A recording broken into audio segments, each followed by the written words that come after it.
नमस्कार दोस्तों, ज्ञानोदय की आपके अपने चैनल में आपका बहुत बहुत स्वागत है। इससे पिछली वीडियो में हमने अध्याय 1 और अध्याय 2 को देख लिया था, कक्षा 6 में गणित को। आज हम अध्याय 3 में एक्सरसाइज 3.2 को समझेंगे। चलिए आज की अपनी वीडियो शुरू करते हैं। पहला क्वेश्चन है इसमें, बताइए कि किन्हीं दो संख्याओं का योग सम होता है या विषम होता है यदि वह दोनों विषम संख्याएँ हों या वह दोनों सम संख्याओं। तो विषम संख्या किसे कहते हैं? विषम संख्या उसे कहते हैं जो 1, 3, 5, 7, 9, 11 संख्याएं जो होती हैं वो विषम संख्याएं कहलाती है। और जिसके लास्ट में 2, 4, 6, 8, 0, ठीक है, 10, 12 ये हो तो वह संख्याएं सम संख्याएं होती हैं। तो दो विषम संख्याओं का योग कितना होगा? जैसे कि 1 और 3 विषम संख्याएं हैं, जैसे मैंने आपको बताया। तो 1 और 3 को अगर हम जोड़ें तो हमारा क्या आंसर आएगा? 4 आएगा। तो 4 क्या है? सम संख्याएं। तो दो विषम संख्याओं का योग सम संख्या होता है। और दो सम संख्याओं का योग 4 और 6 को जोड़ें तो 10 आ रहा है, या 4 और 2 को जोड़ें तो 6 आ रहा है। दोनों क्या हैं? सम संख्याएं। तो दो सम संख्याओं का योग भी सम होता है। तो दो विषम संख्याओं का योग भी सम होता है और दो सम संख्याओं का योग भी सम होता है। अगला प्रश्न देखते हैं, बताइए कि निम्नलिखित में से कौन सा कथन सत्य है और कौन सा असत्य। तो इसमें हमको सत्य और असत्य बताना है। पहला क्वेश्चन, 3 विषम संख्याओं का योग सम होता है। अभी हमने 2 का देखा, अब 3 में कैसे? जैसे कि 1, 3 और 5 ये क्या है? विषम संख्या है। तो विषम संख्याओं को जोड़े 5 और 3 8, 8 और 1 9। तो 9 क्या है? ये भी विषम संख्या है। तो क्या 3 विषम संख्याओं का योग सम होता है? तो असत्य। यहाँ क्या आएगा? असत्य।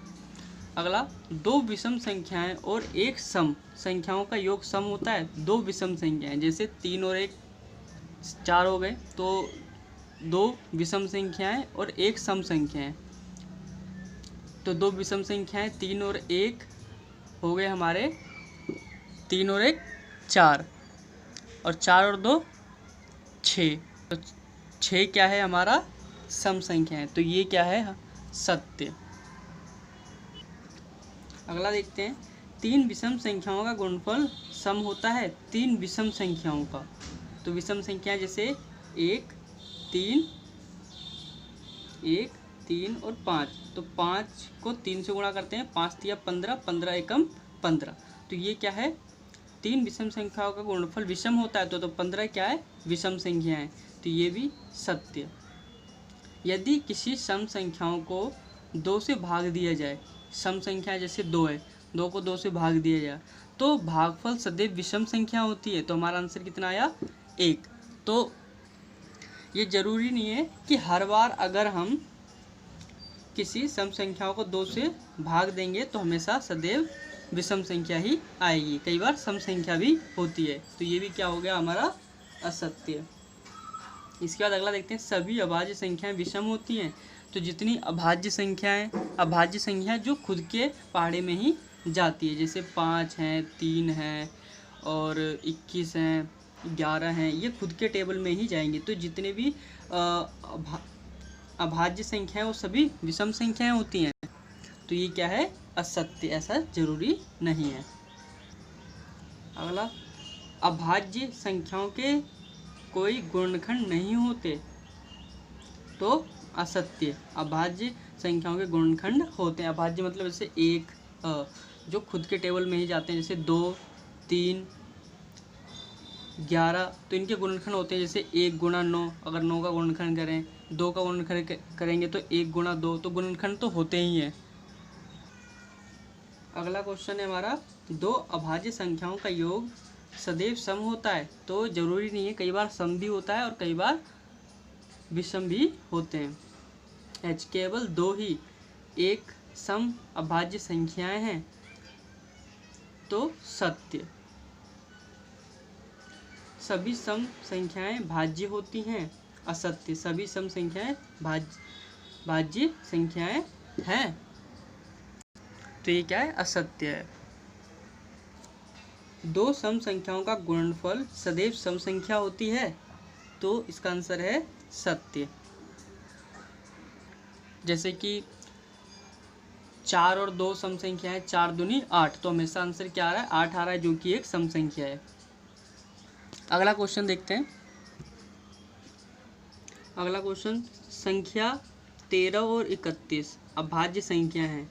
अभाज्य संख्या है, इन दोनों संख्याओं में दो संख्या 1 और 3 है, 1 और 3, 1 और 3 है। 100 तक की संख्याओं में से अन्य सभी युग्म ज्ञात कीजिए।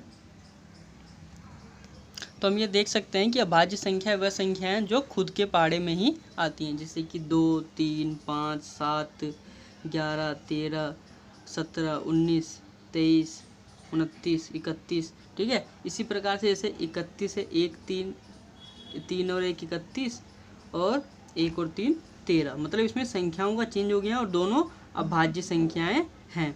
इसी प्रकार से हमको और संख्याएं देखनी है जिसमें आगे पीछे संख्या हो रखी हो और वो दोनों ही अभाज्य संख्याएं हों।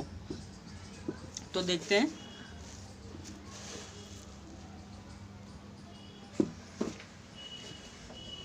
इराटोस्थीनिस की छलनी विधि द्वारा हमने 100 तक की भाज्य संख्याएं अभाज्य संख्याएं प्राप्त करने के लिए हम ये पाते हैं कि जैसे मैंने आपको दिखाया था उसमें 2, 3, 5, 7, 11, 13, 17, 19 और 23, 29, 31, 37, 41, 43, 47, 53, 59, 61, 67, 71, 73, 79, 83, 89, 97, ये सभी क्या हैं, अभाज्य संख्याएं। अब इसमें हम ये देखेंगे कि कौन कौन से हैं जिसमें संख्या चेंजेस हो रही हैं और वो संख्याएं समान हो। इसमें हम ये देखते हैं कि 13 और 31 है जो हमको एक दे रखा है, उसके बाद 17 और 71 है, जैसे कि हम यहाँ देख सकते हैं 71 है और यहाँ पर क्या है 17 है। इसी तरह से 37 और 73 है और 89 और 97 है, इनके जोड़े मिल रहे हैं जिसमें संख्याएं चेंजिंग है लेकिन वे अभी भी अभाज्य संख्याएं बनी हुई हैं। अगला क्वेश्चन, 20 से छोटी सभी अभाज्य और भाज्य संख्याएं अलग अलग लिखिए। तो 20 से छोटी भाज्य और अभाज्य संख्या लिखनी है। तो अभाज्य जो खुद के पाड़े में आती है, जैसे मैंने आपको भी डायग्राम दिखाया था, उसमें आप देख लेना 2, 3, 5, 7, 11, 13, 17 और 19, ये 20 से छोटी अभाज्य संख्याएं सारी। और इसके बाद जो छूट गई, जो रह गई, वो सभी भाज्य संख्याएं, जैसे कि 20 से छोटी सभी भाज्य संख्याएं 4, 6, 8, 9, 10, 12, 14, 15, 16 और 18। इसके बाद अगला क्वेश्चन है, 1 और 10 के बीच में सबसे बड़ी अभाज्य संख्याएं लिखिए। तो 1 से 10 के बीच में अभाज्य संख्याएं कौन कौन सी हैं, 2, 5 और 7। और 1 से 10 के बीच में सबसे बड़ी अभाज्य संख्याएं कौन सी हैं, 7, सबसे छोटी 2 और बीच में है 5।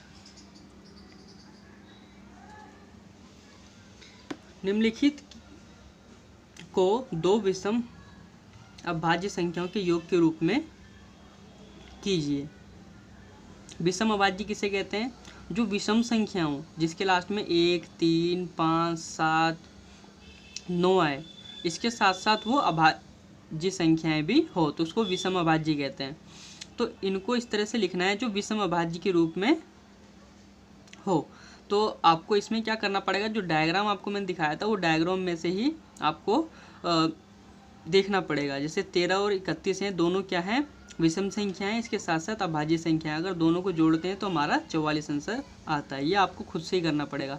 36 है, वो 5 और 31 को जोड़ते हैं तो हमारा 36 आता है। 11 और 13 को जोड़ते हैं तो हमारा 24 आता है। और 18 किस तरह से लिखेंगे, 11 और 7 जो कि विषम संख्याएं भी हैं और अभाज्य संख्याएं भी हैं, 7 और 11, इनको जोड़ने पर हमारा 18 आंसर आता है। अभाज्य संख्याओं के ऐसे 3 युग्मज लिखिए जिनका अंतर 2 हो। तो अभाज्य संख्याओं के ऐसे 3 युग्मज जिनका अंतर 2 है, इस प्रकार है, जैसे 3, 5, 5, 7, 11, 13। निम्नलिखित में से कौन सी संख्याएं अभाज्य संख्याएं हैं, 23, 51, 37 और 26। सबसे पहले हम 23 का देखते हैं। 23 का अभाज्य संख्या 2, 3, 5, 7 और 11 है। यह पूरा विभाजित नहीं होते, इसलिए यह एक अभाज्य संख्या है। और इसी तरीके से हमारा 23 भी है, जो कि किसी से विभाजित नहीं होता, सिर्फ 23 से ही होगा, ठीक है, और किसी से विभाजित नहीं होता, इसलिए ये क्या है, ये भी अभाज्य संख्या है। 51 देखते हैं, 51 अभाज्य संख्या है कि नहीं। 51 3 के पहाड़े में विभाजित होता है, ठीक है, 3 के पहाड़े में विभाजित होता है। अगर हम 3 से भाग करेंगे 51 को तो पूरा पूरा भाग हो जाएगा, कोई भी शेषफल हमारा इसमें नहीं बचेगा, इसलिए ये अभाज्य संख्या है। बाकी मैंने 2 क्वेश्चन बता दिए, इसमें आपको सी और डी 37 और 26 वाला खुद ही निकालना पड़ेगा, क्योंकि ज़्यादा अगर मैं बताने लगा तो वीडियो काफ़ी ज़्यादा लंबी हो जाएगी और आपको भी थोड़ा सा अभ्यास खुद से भी करना चाहिए। 100 से छोटी 7 क्रमागत भाज्य संख्याएं लिखिए जिनके बीच में कोई अभाज्य संख्याएं ना हो। तो 100 से छोटी लिखनी है। अब देखो ये डायग्राम है, इसमें आप देख सकते हो, इस डायग्राम को याद कर लेना। अब देखो जैसे कि इनके बीच में कोई भी अभाज्य संख्याएं ना हो, जैसे कि 89 और 97 है, इनके बीच में क्या है, इनके बीच में भाज्य संख्याएं जैसे 91, 92, 93, 94, 95, 96, 97, और इनके बीच में क्या है, कोई भी अभाज्य संख्या यहाँ से लेके यहाँ तक नहीं है, तो वही संख्या हमको लिखनी है। 100 से छोटी 7 क्रमागत भाज्य संख्याएं जिनके बीच में कोई भी अभाज्य संख्या नहीं है, तो 91, 92, 93, 90, 91, 92, 93, 94, 95 और 96, ये क्या हैं, संख्याएं जिनके बीच में कोई भी अभाज्य संख्याएं नहीं है। अगला क्वेश्चन देखते हैं। निम्नलिखित संख्याओं में से प्रत्येक को 3 अभाज्य संख्याओं के योग के रूप में व्यक्त कीजिए। तो इसमें आपको अभाज्य संख्या नोट करनी पड़ेगी, जो आपको डायग्राम में भी दिखाया था, उस डायग्राम में अभाज्य संख्याएं देखनी पड़ेगी और उसमें जोड़ करके 21 लानी पड़ेंगे। ऐसी कोई भी 3 अभाज्य संख्याओं को प्लस करना है जिसमें जोड़ करके 21 आ जाए उसमें, जैसे कि 13, 5 और 3 को जोड़ दें तो 21 आ रहा है, 23, 15 और 3 को जोड़ने पर 31 आ रहा है, 31, 19 और 3, ये क्या है, अभाज्य संख्या है, इनको जोड़ने पर 53 आ रहा है। तो कोई भी 3 अभाज्य संख्याओं को आपको जोड़ के निकालना है। इसी तरह से 61 का कैसे निकालेंगे, 47, 11 और 3 को जोड़ेंगे तो हमारा 61 आ जाएगा। ये आपको खुद से ही करना होगा। अगला क्वेश्चन है, 20 से छोटी अभाज्य संख्याओं के ऐसे 5 युग्मज लिखिए जिनका योग 5 से विभाजित हो। 20 से छोटी अभाज्य संख्याएं कौन कौन सी हैं, 2, 3, 5, 7, 13, 17 और 19, ये सभी अभाज्य संख्याएं जो कि 20 से छोटी हैं। इन संख्याओं का युग्मनों के संभव योग है, तो देखते हैं। तो अब हम पहले क्या करते हैं, 3 को 2 से गुणा करेंगे, फिर 5 को, 7 को 2 से, 13 को, 17 को और 19 को। तो जब हम 2 को इन सबसे गुणा कर रहे हैं, 2 को 3 से, 2 को 5 से, अभाज्य को अभाज्य संख्याओं से ही गुणा कर रहे हैं 20 से छोटी, तो हमारा कितना आ रहा है, 5, 7, 9, 13, 15, 19 और 21। इसी तरह से 3 को करना है, अब 3 को इन सबसे डिवाइड करना है, तो 3 को 2 से तो हो गया था, अब 3 को क्या करना पड़ेगा, 5 से, फिर 3 को 7 से, 3 को 13 से, 3 को 17 से और 3 को 19 से।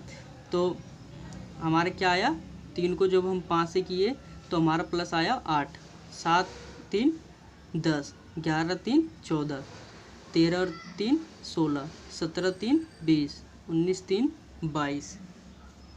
इस तरीके से 17, 5, 12, 11, 5, 16, 13, 5, 18, 17, 5, 22, 19, 5, 24।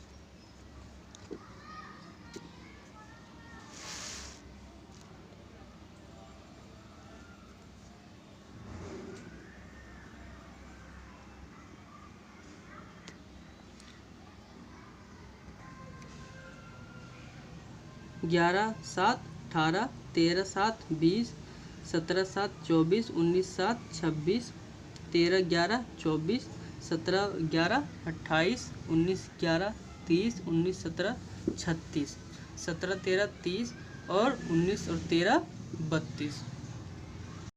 अब हम 12वें क्वेश्चन को देखते हैं। निम्नलिखित रिक्त स्थानों को भरिए। वह संख्या जिनको केवल 2 गुणनखंड हो वह क्या कहलाती हैं? अभाज्य कहलाती हैं।